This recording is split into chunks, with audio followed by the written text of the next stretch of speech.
হাতে মাখা মুরগি কষা দেখলেই আমার একটা পুরনো কথা মনে পড়ে। ছোটবেলায় বুঝতাম না কেন বাসার বড়রা রান্নার সময় এত যত্ন নেয়।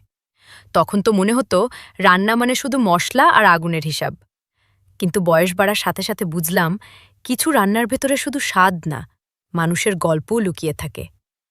আমাদের বাসায় যখন মুরগি কষা হতো তখন আলাদা একটা পরিবেশ তৈরি হয়ে যেত। কেউ সরাসরি বলতো না আজ বিশেষ কিছু আছে, কিন্তু বুঝে যেতাম।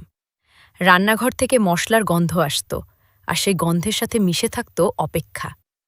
আমি বারবার রান্নাঘরের সামনে গিয়ে দাঁড়াতাম, শুধু দেখার জন্য কতদূর হলো। আম্মু তখন মুরগি হাতে মাখত। আমি বলতাম, চামচ দিয়ে করলেই তো হয়। আম্মু হাসত আর বলতো, সবকিছু চামচ দিয়ে হয় না, কিছু জিনিস হাতে করলে তবেই ঠিক লাগে। তখন কথাটা বুঝিনি, মনে হতো এটা শুধু বড়দের কথা। কিন্তু আজ বুঝি ওটা শুধু রান্নার কথা ছিল না।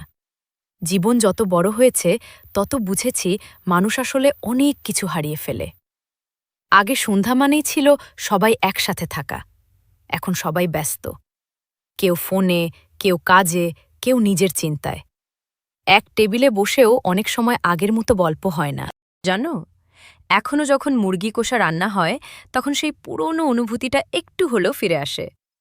হাতে মশলা মাখানোর মধ্যে কেমন একটা ধৈর্য আছে, তাড়াহুড়া নেই, শর্টকাট নেই, যেন রান্না না, স্মৃতি তৈরি হচ্ছে।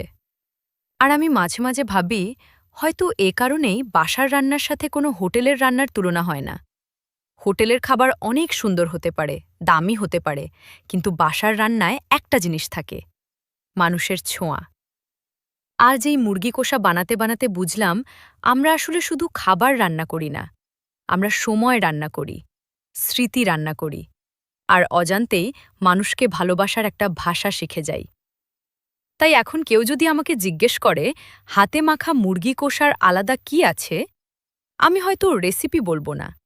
আমি শুধু বলবো, কিছু স্বাদ মশলা থেকে আসে না, কিছু স্বাদ আসে মানুষের হাত থেকে, আর সেই হাতের সাথে জড়িয়ে থাকা গল্প থেকে। এতক্ষণ সাথে থাকার জন্য আশা করি আজকের এই হাতে মাখা মুরগি কষার গল্পটা আর রান্নাটা তোমাদের ভালো লেগেছে। তোমাদের বাসায় এই রান্নার সাথে কোনো স্মৃতি জড়িয়ে আছে? কমেন্টে জানাতে ভুলো না। কথা হবে আবার পরের ভিডিওতে।